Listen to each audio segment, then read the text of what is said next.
Hello नमस्कार प्यारे विद्यार्थियों, टारगेट अप 2.0 में आपका स्वागत है, अभिनंदन है। अपन पढ़ रहे थे 8th क्लास की सामाजिक विज्ञान की संजीव डेसरक, जिसमें हमने 2 मॉडल पेपर कंप्लीट कर लिए हैं। आज अपन तीसरा मॉडल पेपर लेके आए हैं, इस क्लास में कंप्लीट करेंगे। प्यारे विद्यार्थियों, क्लास में शुरू से लेकर लास्ट तक बने रहें। अगर पहले वाले 2 मॉडल पेपर आपने नहीं देखे तो इस क्लास के डिस्क्रिप्शन बॉक्स में उसका भी लिंक मिल जाएगा, वहां से आप जाके अच्छे से देख सकते हैं। प्यारे विद्यार्थियों, अगर आपने अभी तक टारगेट हब एप्लीकेशन को डाउनलोड नहीं किया तो टारगेट हब एप्लीकेशन को डाउनलोड कर लें। इसके ऊपर आपको मोस्ट इंपोर्टेंट क्वेश्चनों की पीडीएफ मिलेगी, प्लस में प्री बोर्ड की भी पीडीएफ मिलने वाली है। देखो, मेरा रीट का पेपर हो जाता है 28 फरवरी को मेरा रीट का पेपर है। उसके बाद में तुरंत प्रभाव से आपके साथ में दोबारा जुड़ जाऊंगा। फिलहाल मैं आपके साथ क्लासें ही ले पा रहा हूं। प्यारे विद्यार्थियों, तो 1 मार्च से, जैसे ही 20 मार्च को पेपर होंगे उससे पहले सारे प्री बोर्ड डाल दूंगा। इसके ऊपर सिलेबस का फोल्डर बना हुआ है, तो जल्दी फ्री में है, कोई दिक्कत नहीं, आप डाउनलोड कर सकते हैं। चलेगा, आज की क्लास को शुरू करते हैं बिना किसी देरी के। कोई विद्यार्थी अगर चैनल पे नया है तो चैनल को सब्सक्राइब कर लें, ताकि प्रत्येक क्लास का नोटिफिकेशन आपको मिलता रहे। देखो, आज की क्लास का पहला प्रश्न इस प्रकार से है। रॉबर्ट क्लाइव ने हिंदुस्तान के नक्शे तैयार करने का काम सौंपा था, किसे सौंपा था अभी बताओ।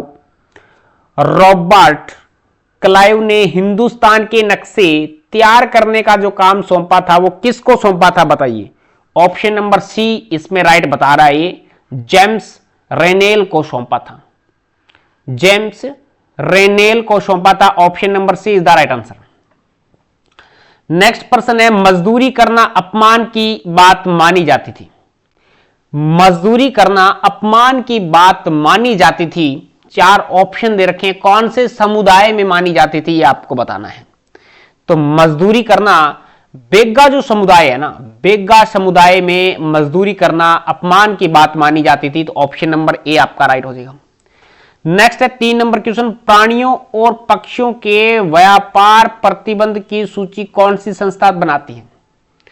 प्राणियों और पक्षियों के व्यापार प्रतिबंध की जो सूची है वो कौन सी संस्था बनाती है ये आपको बताना है। तो ऑप्शन नंबर बी राइट हो जाएगा, CITES।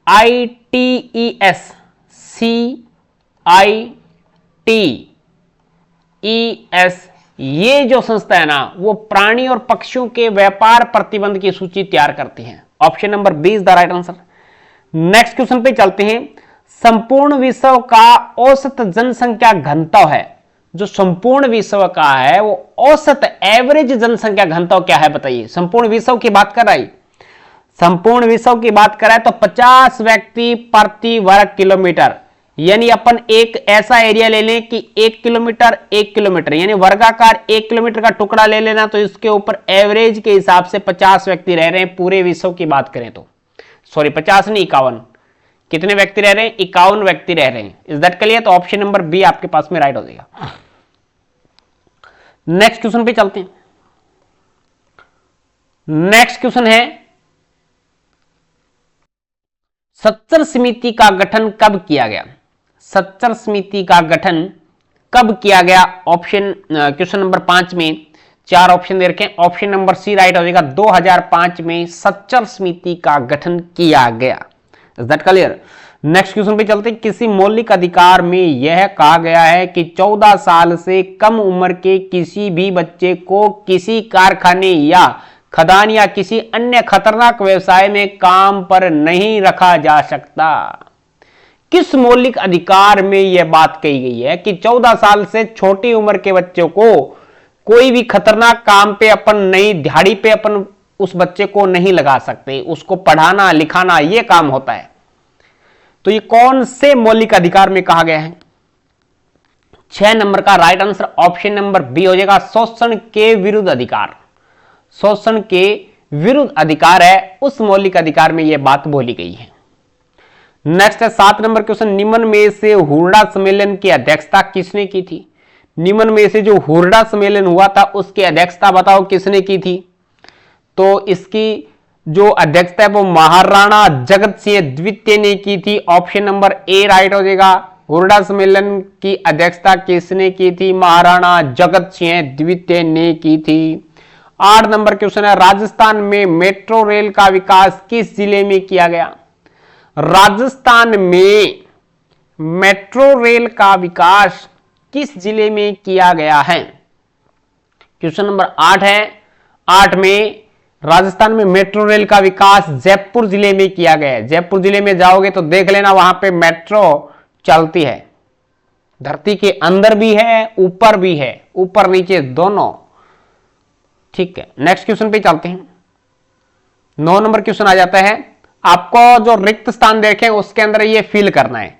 6 दिसंबर है 2013, कहां पे आएगा? कृषि कहां पे आएगा? सिमलवाड़ा कहां पे आएगा? विरल कहां पे आएगा? ये इसमें आपको फिल करना है। चलो, पहला है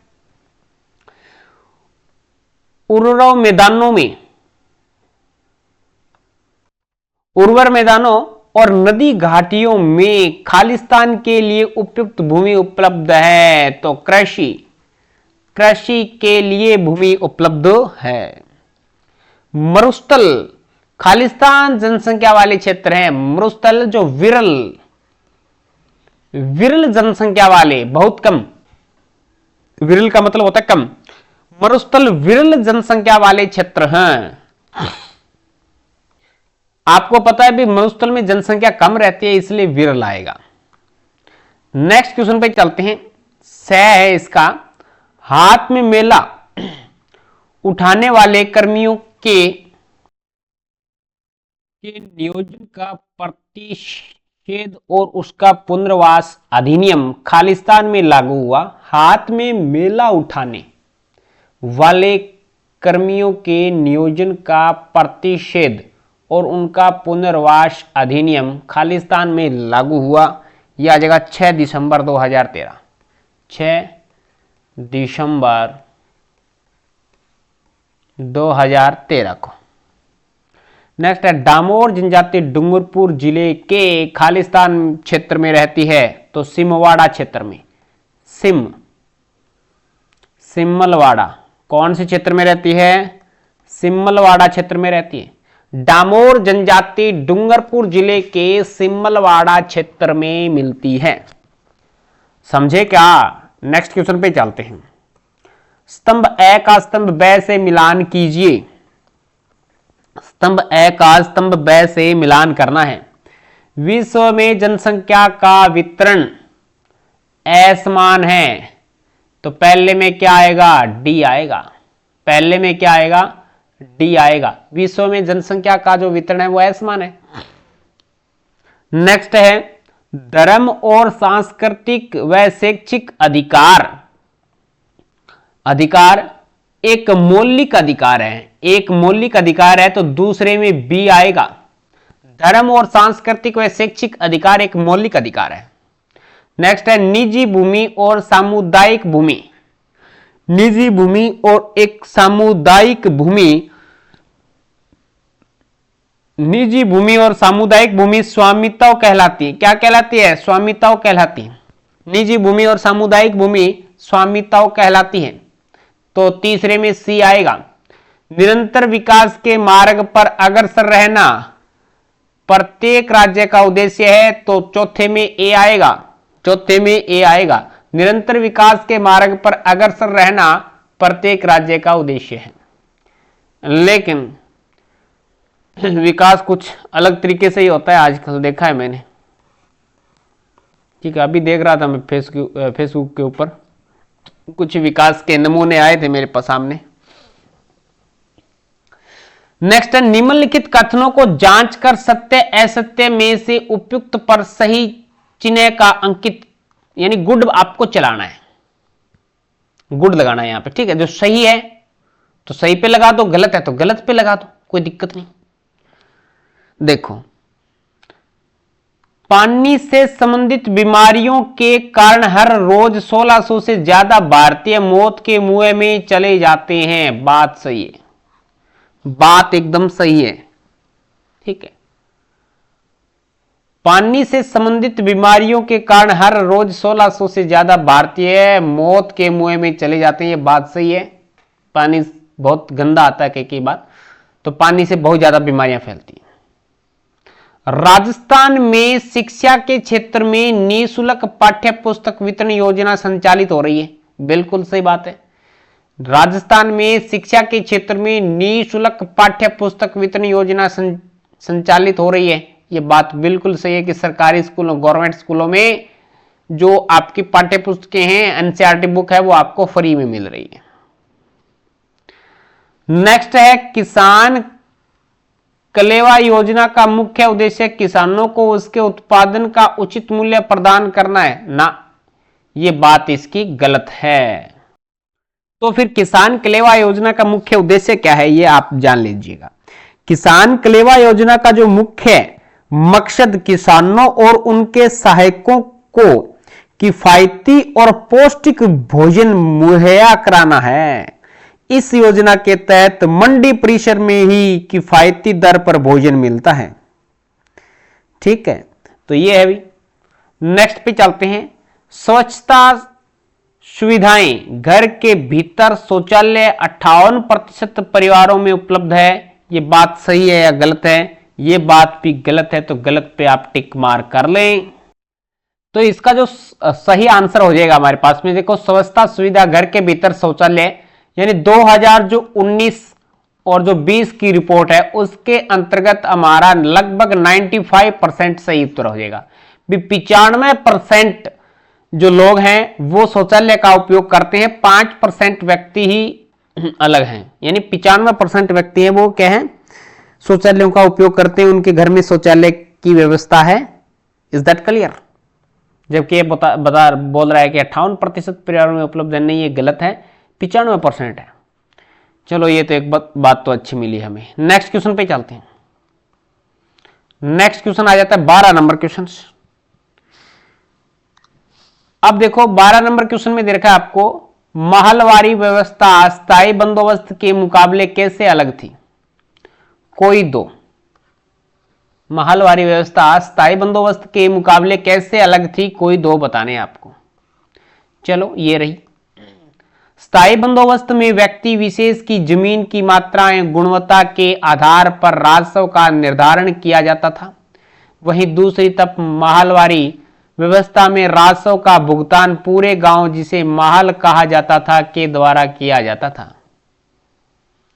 स्थायी बंदोबस्त में सेकंड नंबर है, स्थायी बंदोबस्त में भू राजस्व निश्चित कर दिया गया था, जिसको भविष्य में भी बढ़ाया नहीं जा सकता था, जबकि महलवारी व्यवस्था में समय समय पर भू राजस्व का पुनर्मूल्यांकन किया जाना था। पुनर्मूल्यांकन किया जाना था या पुनः मूल्यांकन किया जाना था। नेक्स्ट क्वेश्चन पे चले जाते हैं, 13 नंबर क्वेश्चन पे। अगर आपको थोड़ा सा लगता है कि फास्ट पढ़ रहा हूं मैं, तो आप वीडियो को पॉज कर लो, क्वेश्चन सामने आते ही वीडियो को रोक लो, फिर अच्छे से पढ़ो इसको।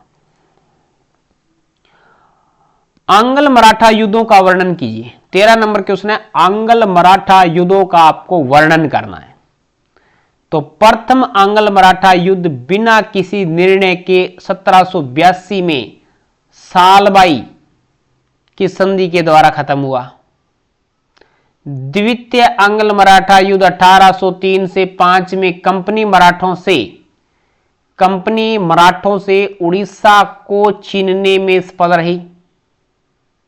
कंपनी मराठों से उड़ीसा को छीनने में सफल रही, साथ ही इनसे दिल्ली व आगरा समेत यमुना के उत्तरी क्षेत्रों पर कब्जा कर लिया। तृतीय आंग्ल मराठा युद्ध 1817 से 19 ने मराठा शक्ति को खत्म कर दिया। पेशवा के पुणे से हटाकर बिठूर यानी कानपुर के जो नजदीक में है उसे पेशन पर भेज दिया गया।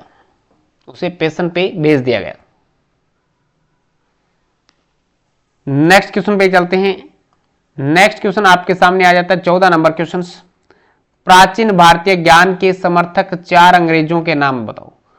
प्राचीन भारतीय ज्ञान के समर्थक 4 अंग्रेजों के आपको नाम बताने हैं। नलायक अंग्रेजों के नाम बताओ। नलायक थे अंग्रेज तो। विलियम जोन्स, सेकंड नंबर है हेनरी टॉमस कॉलब्रुक। नेक्स्ट है नेथेलियन है भाई, नेथेलियन हॉलहेड। और 4 नंबर है Warren Hastings. Warren Hastings 4 number है। नाम ही खतरनाक है, लाइक होंगे। देखो नेक्स्ट है, रामकृष्ण मिशन की स्थापना किसने की, यह किस बात पे जोर देता था? तो आ जाएगा, रामकृष्ण मिशन की स्थापना स्वामी विवेकानंद जी ने की थी। रामकृष्ण मिशन का नाम स्वामी विवेकानंद जी ने गुरु रामकृष्ण परमहंस के नाम पर रखा गया था। यह मिशन समाज सेवा और निस्वार्थ श्रम के जरिए मुक्ति के लक्ष्य पे जोर देता था। मुक्ति के लक्ष्य पे क्या देता था, जोर देता था। नेक्स्ट क्वेश्चन पे चलते हैं। 15 नंबर क्वेश्चन आ जाता है आप लोगों के सामने। मर्दा निर्माण को प्रभावित करने वाले कारक तथा उसकी भूमिका को चित्र बना के आपको समझाना है। मर्दा निर्माण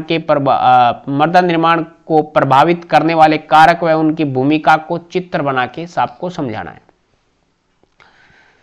ये मर्दा है, ठीक है। इधर जलवायु, तापमान और वर्षा, इधर है जनकसेल, इधर है उच्चावच, तुंगता और ढाल, इधर समय, इधर वनस्पति जात, प्राणी जात और सूक्ष्म जीव है। देखो पहले पढ़ लेते हैं अपन जलवायु, तापमान, वर्षा। ये अपक्षय और हुमस निर्माण की दर को प्रभावित करते हैं।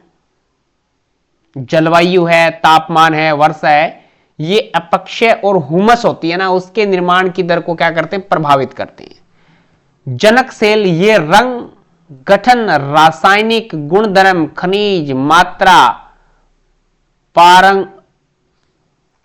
पारगम्यता को निर्धारित करते हैं।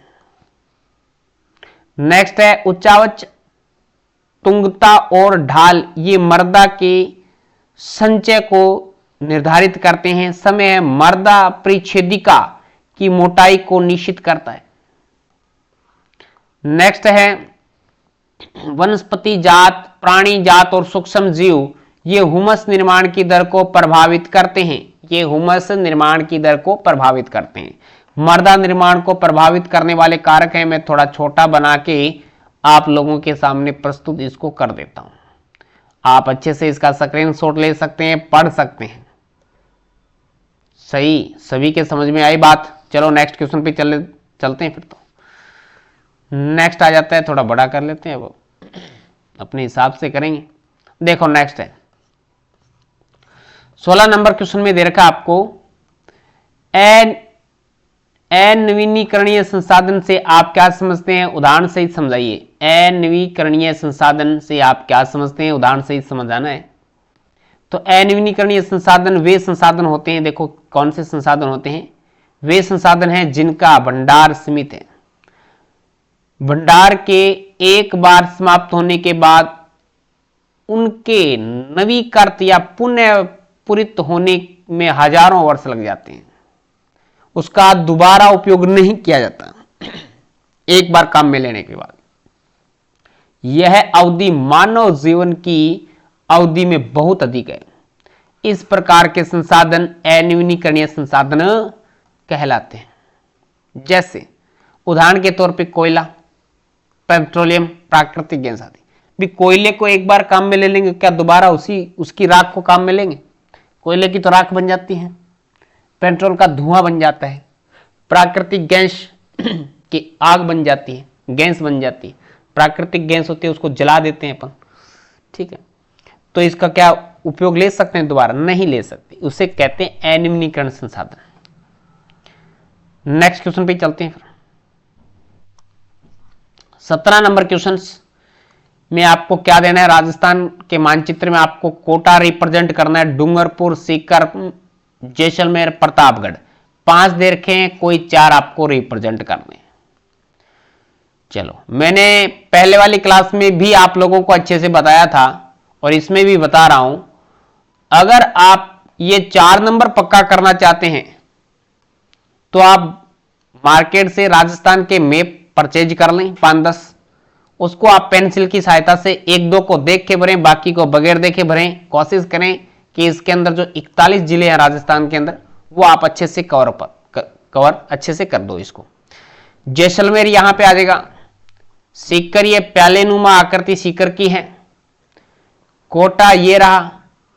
प्रतापगढ़ ये रहा। प्रतापगढ़ इधर है, ध्यान रखना। कोटा ये है, कोटा ये है कोटा, और डूंगरपुर ये है। ये जो आकृति आपको दिखाई दे रही है इस प्रकार की, ये क्या है, डूंगरपुर है। कोई 4 रिप्रेजेंट करना आपको, जो भी आपको अच्छा लगे कर देना। 4 नंबर पक्के हो जाएंगे। नेक्स्ट क्वेश्चन पे चलते हैं। सार्वजनिक क्षेत्र और संयुक्त क्षेत्र के उद्योगों में अंतर बताना है आपको। सार्वजनिक क्षेत्र और संयुक्त क्षेत्र के उद्योगों में अंतर बताइए। तो सार्वजनिक क्षेत्र किसे कहते हैं और संयुक्त क्षेत्र किसे कहते हैं, उनमें आप लोगों को अंतर बताना है, रिप्रेजेंट करना है अंतर। सार्वजनिक क्षेत्र है इधर, संयुक्त क्षेत्र है। सार्वजनिक क्षेत्र वे क्षेत्र होते हैं, इसमें वे उद्योग शामिल हैं जिनका स्वामित्व तथा संचालन सरकार के हाथ में होता है। यानी सरकार जो चलाती है, उद्योग चलाती है, वो सार्वजनिक होते हैं। जबकि इसमें उद्योगों के स्वामित्व एवं संचालन पर सरकार तथा निजी व्यक्तियों दोनों का हाथ होता है, उसे संयुक्त कहते हैं। भी उसे निजी भी चलाते हैं और गवर्नमेंट भी चलाती है, वो क्या होते हैं, संयुक्त होते हैं। सार्वजनिक में इसमें संपूर्ण पूंजी सरकार द्वारा लगाई जाती है सार्वजनिक क्षेत्र में तो, और इसमें संपूर्ण पूंजी दोनों के द्वारा मिलाकर लगाई जाती है। कुछ हिस्सा गवर्नमेंट देती है, कुछ हिस्सा कोई व्यक्ति विशेष लगाते हैं। सार्वजनिक क्षेत्र में उदाहरण है steel authority of India limited. मैंने एक उदाहरण बताया यहां पे, सार्वजनिक क्षेत्र का उदाहरण है steel authority of India limited. और जैसे अपन संयुक्त की बात करें तो मारुति उद्योग लिमिटेड, मारुति उद्योग लिमिटेड जो कि संयुक्त क्षेत्र के अंतर्गत आता है। आप अपने हिसाब से और भी बता सकते हैं उदाहरण, कोई दिक्कत नहीं, सेम का सेम ये बताना। नेक्स्ट पे चलते हैं। कृषि क्या है, उन कारकों का नाम बताइए जो कृषि को प्रभावित कर रहे हैं। उन कारकों के नाम बताने जो कृषि को प्रभावित कर रहे हैं। कृषि, कृषि एक प्राथमिक क्रिया है जिसमें फसलों, फलों, सब्जियों, फूलों को उगाना तथा पशुपालन को शामिल किया जाता है। कृषि को प्रभावित करने वाले कारक, कृषि को अनेक कारक प्रभावित करते हैं जिसमें स्थलाकृति, मृदा और जलवायु प्रमुख है, जिसमें स्थलाकृति, मृदा और जलवायु प्रमुख है। नेक्स्ट क्वेश्चन पे चलते हैं। स्वतंत्रता का अधिकार एवं संवैधानिक उपचारों का अधिकार की व्याख्या कीजिए। स्वतंत्रता का अधिकार एवं संवैधानिक उपचारों का अधिकार की आपको व्याख्या करनी है। तो ये आ जाएगा आपके पास स्वतंत्रता का अधिकार। इस अधिकार के अंतर्गत अभिव्यक्ति और भाषण की स्वतंत्रता, सभा या संगठन बनाने की स्वतंत्रता, देश के किसी भाग में आने जाने और रहने तथा कोई भी व्यवसाय, पेशा या कारोबार करने का अधिकार शामिल है। ठीक है। नेक्स्ट है इसी के अंदर है संवैधानिक उपचारों का अधिकार। यदि किसी नागरिक को लगता है कि राज्य द्वारा उसके किसी मौलिक अधिकार का उल्लंघन हुआ है तो इस अधिकार का सहारा लेकर वह अदालत में जा सकता है। ठीक है, तो यह है औपचारिक संवैधानिक उपचारों का अधिकार है। नेक्स्ट क्वेश्चन पे चलते हैं 21 नंबर पे। 21 नंबर क्वेश्चन में हमें दे रखा है भारतीय धर्मनिरपेक्षता और अमेरिकी धर्मनिरपेक्षता के बीच मुख्य अंतर क्या है। भारतीय धर्मनिरपेक्षता है और एक अमेरिकी धर्मनिरपेक्षता के बीच में मुख्य अंतर क्या है, आपको रिप्रेजेंट करना है। भारतीय धर्मनिरपेक्षता और अमेरिकी धर्मनिरपेक्षता के बीच मुख्य अंतर यह है कि संयुक्त राज्य अमेरिका में राज्य और धर्म दोनों एक दूसरे के मामलों में किसी तरह का दखल नहीं दे सकते, जबकि भारतीय धर्मनिरपेक्षता में राज्य को धार्मिक मामलों में हस्तक्षेप करने की छूट दी गई है। उदाहरण के लिए भारतीय संविधान ने छुआछूत को खत्म करने के लिए हिंदू धार्मिक क्रियाकलापों में हस्तक्षेप किया है। ठीक है, नेक्स्ट पे चलते हैं 22 नंबर क्वेश्चन। 22 नंबर क्वेश्चन देखिएगा किस प्रकार से है कि राजस्थान सरकार द्वारा बुनकरों को किस रूप में सहायता दी जाती है। बुनकरों को किस रूप में सहायता दी जाती है। तो राजस्थान सरकार द्वारा बिक्री कर में छूट, सेकंड है बिक्री केंद्रों की स्थापना करना, कार्यशील पूंजी हेतु ब्याज का अनुदान तथा यातायात अनुदान के रूप में बुनकरों को सहायता दी जाती है। नेक्स्ट है साइबर सुरक्षा से आप क्या समझते हैं। तो साइबर सुरक्षा से आज से साइबर सुरक्षा एक तरह की सुरक्षा है, वो सभी को पता है, जो इंटरनेट से जुड़े हुए सिस्टम के लिए होती है। बिल्कुल, इसमें हार्डवेयर, सॉफ्टवेयर और डाटा को साइबर अपराध से बचाने एवं सुरक्षित रखने का काम कंप्यूटर विशेषज्ञ और आईटी के प्रशिक्षित लोग करते हैं। साइबर सुरक्षा का मतलब होता है कि कई बार हमारे फोन में व्हाट्सएप है, फेसबुक है, कई बार अकाउंट हैक कर लिए जाते हैं, अकाउंट से पैसे निकाल लिए जाते हैं। तो अपन तुरंत ये सूचना, एक टीम बनी हुई है, उसको अगर अपन सूचना देंगे, साइबर सुरक्षा एक टीम है, हर जिले की, हर राज्य की इस प्रकार से टीम बनी हुई है, उसको अपन सूचना देंगे तुरंत प्रभाव से, तो हमारी समस्या का सॉल्यूशन हो सकता है। और जो ये गड़बड़ करते हैं, ठीक है, उसको पकड़ भी लिया जाता है। जैसा कि अपन ने पिछले कुछ दिनों में देखा था, हनुमानगढ़ जिले में 26 करोड़ का फ्रॉड किया था। 26 करोड़ रुपए बहुत ज्यादा होते हैं, धोखाधड़ी साइबर के माध्यम से ही किया था उन्होंने, ठीक है, उनको पकड़ा भी गया था। तो इस प्रकार से हमने तीसरा जो मॉडल पेपर शुरू किया था उसका सब ए पार्ट हमने कंप्लीट कर लिया है। 1 से लेके 22 तक अपन ए पार्ट में कंप्लीट कर रहे हैं। तो 23, 24, 25 ये जो बड़े क्वेश्चन है, ये जो बड़े क्वेश्चन है वो अपन सेकंड पार्ट में लेंगे। एक बार पहले ए पार्ट कंप्लीट कर रहे हैं 1 से लेके 22 तक। क्लास कैसी लगी कमेंट करके जरूर बताएं, अच्छी लगी तो लाइक और शेयर सभी विद्यार्थी करेंगे। चलिएगा, आज की क्लास में इतना ही। नेक्स्ट क्लास में मिलते हैं कुछ नए के साथ। जय हिंद, जय भारत।